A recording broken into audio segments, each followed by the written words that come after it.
When the LAPD showed up because my 6-year-old was playing Twinkle Twinkle Little Star on her tiny violin, I thought they were going to arrest me for bad parenting.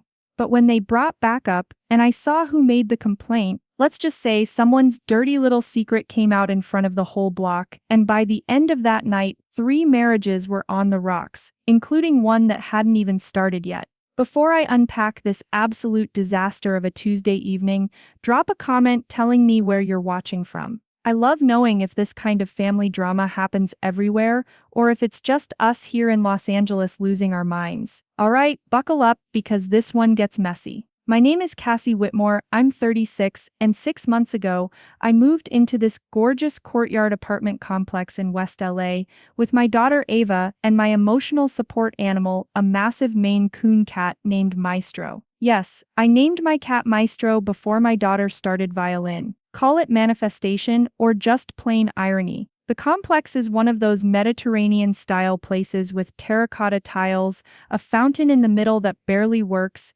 and neighbors who pretend they're not watching your every move while they water their succulents. Rent here costs more than most people's mortgages, but after my divorce, I needed a fresh start somewhere that felt safe for Ava. Here's what you need to know about why we ended up here. 8 months ago, I caught my husband Marcus in our bed with someone else. Not just someone else, my cousin Brenda. My own blood. The same woman who held my hand during labor, who was Ava's godmother, who I trusted with everything. The divorce was quick. Marcus didn't fight it. How could he? But what I didn't know until after I'd signed the lease on this apartment was that Brenda had moved into the same complex 2 months before me. Building C, 2nd floor, diagonal view straight into my living room. I found out the day we moved in. There she was, watering her plants on her balcony, wearing the silk robe I'd bought her for her 40th birthday. Our eyes met, she went inside, we hadn't spoken since. That Tuesday started like any other. I was trying to work from home,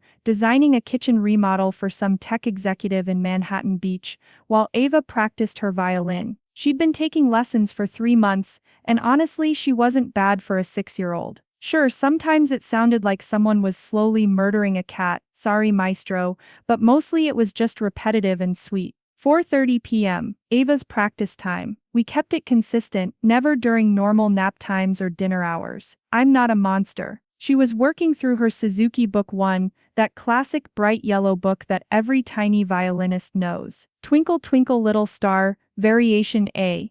Over and over. The window was cracked because it was October and still somehow 80 degrees. Maestro was curled up on his favorite spot on the back of the couch, his massive fluffy body vibrating with purrs. He actually liked Ava's playing. Weird cat. The knock came at 4:47 p.m. I know because I was tracking billable hours. But here's where things get interesting, and I mean really interesting. I opened the door expecting Amazon, but instead found myself face to face with an LAPD officer. 6 foot something, shoulders that suggested he didn't skip gym day, and eyes that were somewhere between green and gray, like the ocean before a storm. His badge read Officer Derek Sullivan. "Ma'am, we've received a noise complaint," he said, and I swear I saw him trying not to smile. Behind him, I could hear Ava still playing, her little voice counting, 1, 2, ready, go, before each attempt. A noise complaint for a 6-year-old practicing violin at 4:47 in the afternoon. I felt my interior designer attitude rising up. You know, the one that deals with impossible clients who want marble countertops on an IKEA budget. "I know how it sounds," Officer Sullivan said, and then he actually did smile. "Mind if I come in? I need to assess the situation." Assess the situation. Right. I stepped aside, and that's when I noticed he wasn't alone. Another officer was standing by the courtyard fountain, Officer Martinez, according to his tag, younger, trying to look official while clearly fighting back laughter. Ava stopped playing when she saw the uniform. Her eyes went wide. The violin dropped to her side. "Hey there," Officer Sullivan said, his voice completely changing, going soft. "Is that a quarter-size violin?" Ava nodded, terrified. "My daughter has the same one. She's on Suzuki Book 1 too. Twinkle Twinkle, right?" And just like that, my daughter's face transformed. "You know Suzuki Book 1? Know it? I've heard Twinkle Twinkle approximately 8,000 times. My Sophie just moved on to Lightly Row." Mind if I see your bow hold? I watched this massive cop kneel down next to my tiny daughter, seriously discussing proper bow positioning, and something in my chest did a weird flutter thing that I absolutely was not ready to deal with.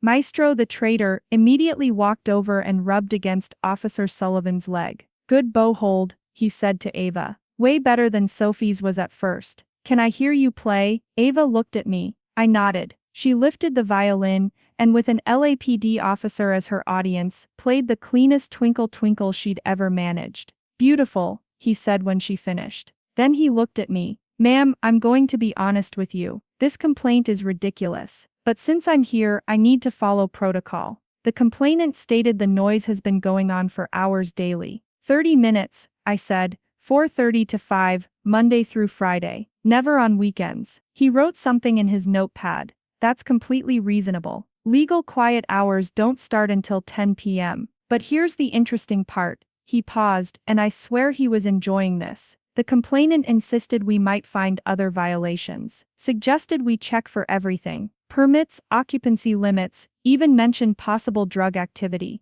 My blood went cold, then hot.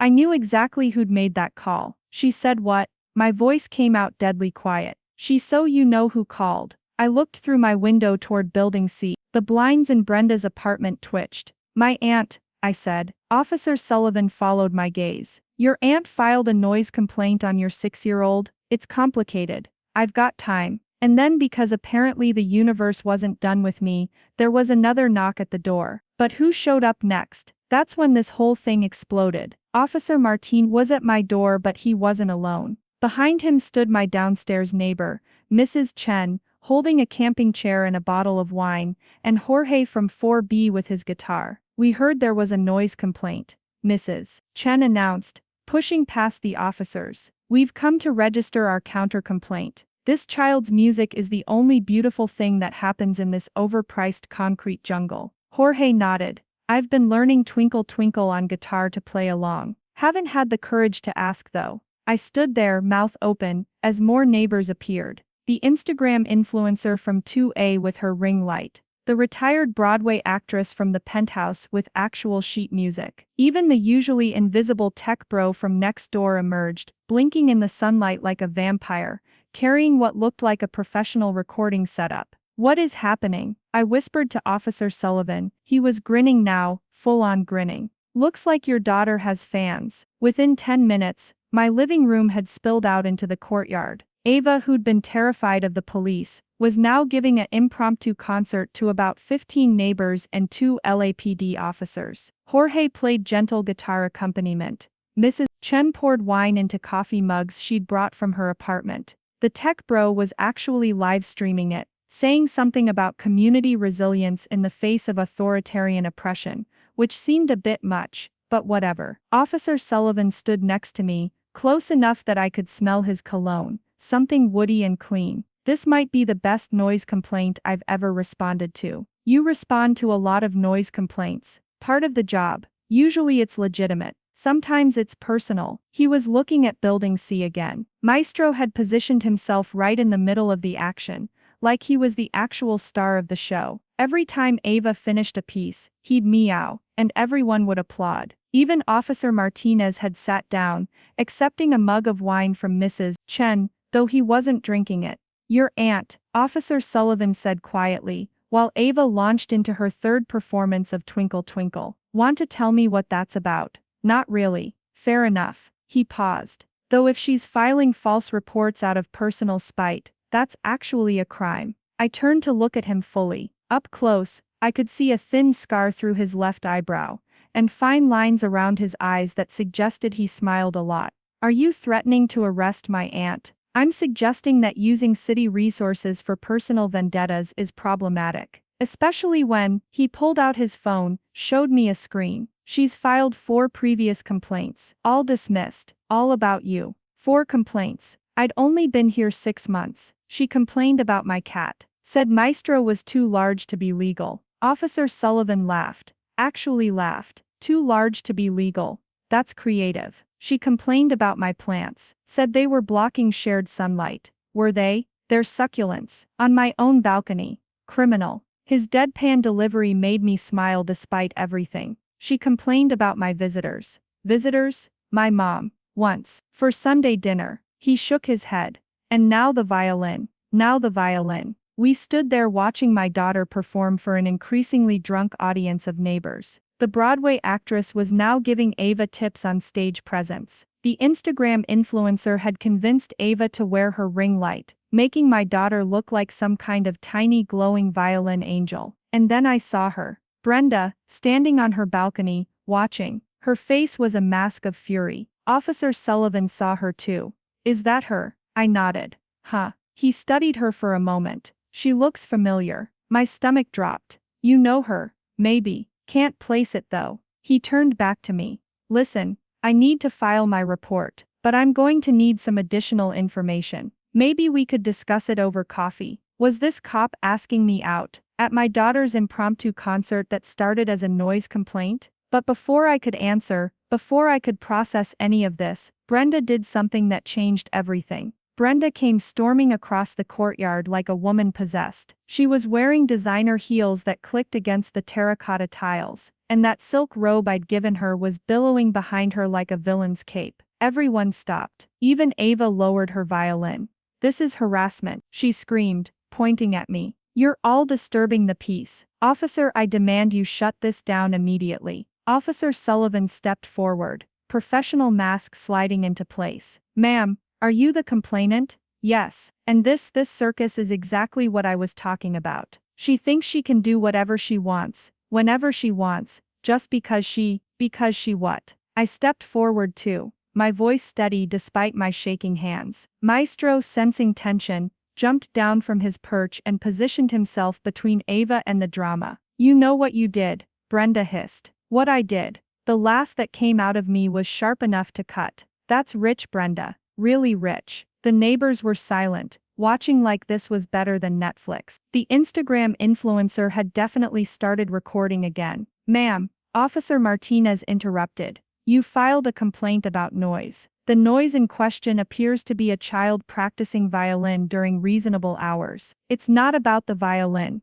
Brenda snapped, then caught herself. But it was too late. So you filed a false report? Officer Sullivan's voice had gone very official. No, there are other issues. She, Brenda pointed at me again, is running some kind of business out of her apartment. People coming and going at all hours. I'm an interior designer. I work from home. My clients occasionally come for consultations, during business hours. And men, Brenda added desperately. Different men. The courtyard went very quiet. Even Mrs. Chen stopped pouring wine. Men, I repeated, my voice dangerous. You want to talk about men, Brenda? You really want to go there? Ladies, Officer Sullivan started, but I was done. The only man who's been in my apartment besides the maintenance guy is my brother. You remember my brother, don't you, Brenda? Or were you too busy with my husband to notice family anymore? Gasps. Actual gasps from the neighbors. The Broadway actress literally clutched her pearls. Brenda's face went white, then red. You bitter little. Stop. Officer Sullivan's voice cut through like a blade. Ma'am, he said to Brenda, I'm going to need to see some ID. Why? Because filing false police reports is a misdemeanor under California Penal Code 148.5. And right now, you've admitted this wasn't about noise. Brenda fumbled for her ID, her hands shaking. When she handed it over, Officer Sullivan studied it for a long moment. Then his face changed. Brenda Marcus? You're Brenda Marcus? My stomach dropped. She kept his name. She kept his name. But Officer Sullivan wasn't looking at me. He was staring at Brenda with something like recognition. You were the paralegal for Hoffman and Associates. Brenda went very still. You worked my ex-wife's divorce case. You're the one who, he stopped, professional mass cracking. You're the one who submitted the falsified documents about my supposed hidden assets. Wait, what? I don't know what you're talking about, Brenda said, but her voice had gone high and thin. Sure you don't. Just like you don't know why you were fired 6 months later when they found out you'd been doing the same thing to multiple clients, taking bribes to submit false evidence. The courtyard was so quiet you could hear the broken fountain trying to gurgle. That's slander, Brenda whispered. It's public record, Officer Sullivan replied.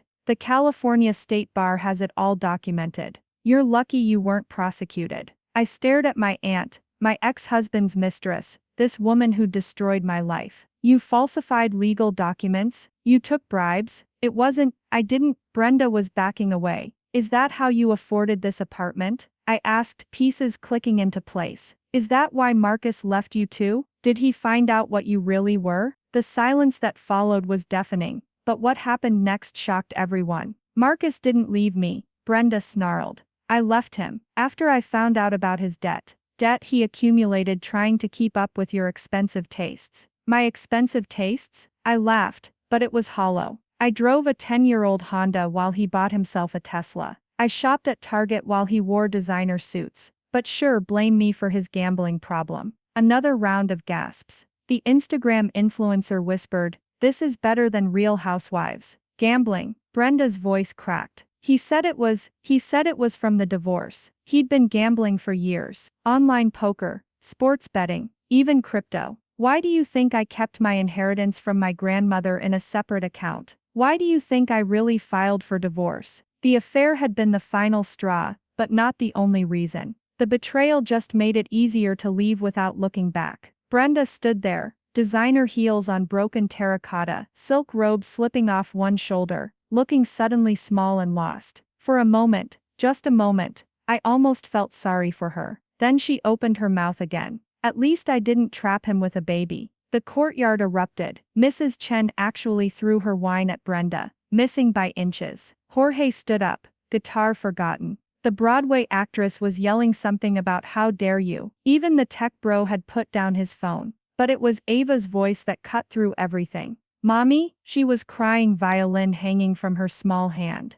"Did I trap Daddy?" My heart shattered. Maestro was already wrapping himself around Ava's legs, purring desperately, but my baby was sobbing. I dropped to my knees beside her. "No, baby, never. You're the best thing that ever happened to me. To both of us." Then why did Daddy leave? Because sometimes adults make bad choices. But it was never ever about you. Officer Sullivan had moved while I was comforting Ava. He now stood between us and Brenda, a wall of blue uniform and barely contained anger. "Ma'am," he said to Brenda, his voice official but cold, "you need to leave. Now, this is public property." "Actually," Mrs. Chen piped up, "it's private property. And as the HOA president, I'm officially banning you from common areas for harassment of a minor." Wait, Mrs. Chen was the HOA president? The wine-drinking, chair-bringing wonderful Mrs. Chen. "You can't do that," Brenda protested. Section 7, Paragraph 3 of the HOA bylaws. Hostile behavior toward residents, especially minor children, is grounds for immediate restriction of common area privileges. You have 5 minutes to return to your apartment, or I'll have you formally trespassed. Brenda looked around at the crowd of neighbors, all glaring at her. Then at Officer Sullivan, still standing guard. Finally at me, holding my crying daughter. "This isn't over," she said. "Yes," I said quietly. "It is." She fled, designer heels clicking against stone, silk robe fluttering behind her like a flag of surrender. The moment she was gone, the courtyard exploded into chaos. Everyone talking at once, comforting Ava, offering me wine, asking questions. But I only had eyes for my daughter, who was clinging to me and Maestro like we were life rafts. "Hey," Officer Sullivan knelt beside us. "Ava, you know what might make you feel better?" She shook her head, face buried in my shoulder. "Playing your violin. Music always helps. Trust me, my Sophie plays when she's sad too." "Really?" Ava peeked at him. "Really? And you know what? I bet if you played right now, everyone here would listen, and your mom would be proud. And that lady who said those mean things, she'd have to hear it from her apartment, and no, she can't stop you." Ava looked at me. I nodded, trying not to cry. She stood up, raised her tiny violin, and played Twinkle Twinkle Little Star, with more determination than any 6-year-old should have. The whole courtyard listened. Some cried. When she finished, the applause was thunderous. But the story doesn't end there. Because 3 days later something happened that changed everything again. 3 days later, I was working from home when someone knocked. After Tuesday's drama, I was hesitant to answer, but Maestro wasn't alarmed, just curious. That cat had better instincts than most humans. It was Officer Sullivan, out of uniform, wearing jeans and a Henley that did wonderful things for his shoulders. Not that I was noticing. Miss Whitmore, sorry to bother you. Is this a bad time? That depends. Are you here officially? No, actually. He held up a manila envelope. I probably shouldn't be here at all, but I found something you need to see. I let him in. Ava was at school, the apartment quiet except for Maestro's purring as he immediately claimed Officer Sullivan's lap the moment he sat down. Traitor, I muttered to my cat. He's a good judge of character. Officer Sullivan, Derek, he'd said to call him Derek, smiled. Then his face went serious. After Tuesday I did some digging. Professional curiosity, you could say, about your aunt. Why? Because she cost me custody of my daughter for 6 months with those falsified documents. Sophie only lives with me part-time because of what she did. He opened the envelope. But I found something else, something about your ex-husband. My heart rate spiked. Marcus, he's been flagged by the Financial Crimes Division. Has been for 2 years. That gambling problem you mentioned? It's worse than you knew. He owes money to some dangerous people. How dangerous? The kind who break things. Sometimes bones. Derek pulled out a paper. This is what I shouldn't be showing you. He's been trying to get life insurance policies. On you. On Ava. The room spun. Maestro meowed, concerned, jumping from Derek's lap to mine. He can't do that without my signature. Not legally, but your aunt, with her paralegal knowledge and her flexible relationship with documentation. She's been helping him. That's what it looks like. The policy applications were submitted last week. Forged signatures. If something happened to you or Ava, I was going to be sick. How much? 2 million on you. 500,000 on Ava. Oh God. I stood up, pacing. We have to stop this. We have to ball. Already done. I reported it to Financial Crimes this morning. The applications have been flagged and frozen. But Cassie, he used my first name for the first time. You need to be careful. Both Marcus and your aunt are desperate. Desperate people do stupid things. Should I leave, take Ava and go? Where would you go? I had no answer. This was our home now. Our new start. I have a better idea, Derek said. What if I taught you both some self-defense? Sophie takes classes with me. Ava could join. And you? He paused, something shifting in his expression. I could teach you privately, if you wanted. Was this professional concern or something else? Why are you helping us? He was quiet for a moment, absently petting Maestro who'd returned to his lap. Because I know what it's like to have someone you trusted destroy your life. Because your daughter reminds me of Sophie. And because, he looked up at me, because I haven't been able to stop thinking about you since Tuesday. My heart did that flutter thing again. That's unprofessional, I said softly. Extremely. Which is why I'm here off duty. As just Derek, not Officer Sullivan. Before I could respond, my phone exploded with texts, all from the neighbors. The group chat Mrs. Chen had started after Tuesday was going crazy. Brenda is moving out right now. Cops are here. Someone called the feds. Get down here. Derek and I ran to the courtyard. Sure enough, Brenda's apartment was surrounded by official-looking people in suits. FBI? IRS? She was being escorted out in handcuffs, still in that damn silk robe. She saw me and started screaming. This is your fault. You vindictive witch. You called them. I didn't, I said honestly. No, Derek said quietly beside me. But Marcus did. He threw her under the bus for the falsified insurance documents. Tried to claim she acted alone. As they put Brenda in the car, she screamed one last thing. He's coming for you, Cassie. Marcus knows about the inheritance. He knows about all of it. The inheritance. My grandmother's $2 million inheritance that I'd never touched, keeping it for Ava's future. The one Marcus couldn't touch in the divorce, because it was never commingled with our assets. But if something happened to me, epilogue. 6 months later, I'm watching Ava perform at her first real recital. Not in a courtyard, but in an actual auditorium. She's playing lightly row now, having mastered all the twinkle variations. Maestro is in his carrier beside me, because yes, I'm that mom, who brings her emotional support cat everywhere now. He's wearing a bow tie. Derek is in the row behind us with Sophie, who's become Ava's best friend and violin partner. His hand brushes my shoulder, a quiet reminder that he's there. We've been dating for 3 months officially, though the neighbors insist it started that Tuesday in the courtyard. Marcus is in prison. Turns out when the feds investigated Brenda, they found evidence of his gambling connections, the insurance fraud, and a half-baked plan to stage a break-in at my apartment. He's looking at 15 to 20 years. Brenda got 5 years, and had to pay restitution to all the clients she'd defrauded, including Derek's ex-wife, who actually apologized to him, and agreed to joint custody.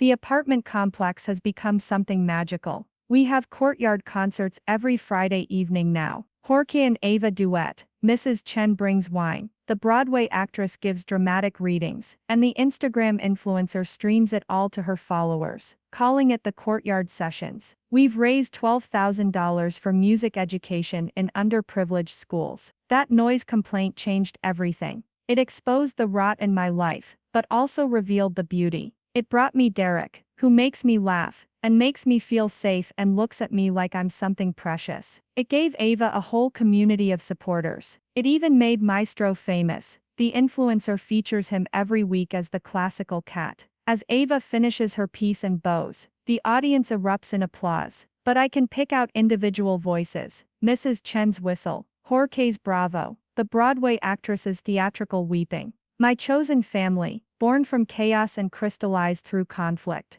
Derek leans forward, whispers in my ear, "She's amazing, just like her mom." I catch his lips briefly with mine. "Thank you for everything. Thank me by saying yes to dinner tomorrow." Sophie's staying at her mom's. Ava could come, or Mrs. Chen offered to babysit. Yes, I say, surprising myself with how easy it is. On stage, Ava is beaming, looking for us in the crowd. When she spots us, Derek and Sophie and Maestro and me, her smile could power the whole city. Sometimes the worst moments in your life clear the path for the best ones. Sometimes a noise complaint becomes a love story. Sometimes losing everything means finding what really matters. And sometimes, just sometimes, Twinkle Twinkle Little Star really does sound like magic. But the real magic, it's in the people who show up when your world falls apart. Who bring camping chairs and wine to your catastrophe. Who stand between you and the people trying to hurt you. Who teach you that family isn't just blood, it's choice.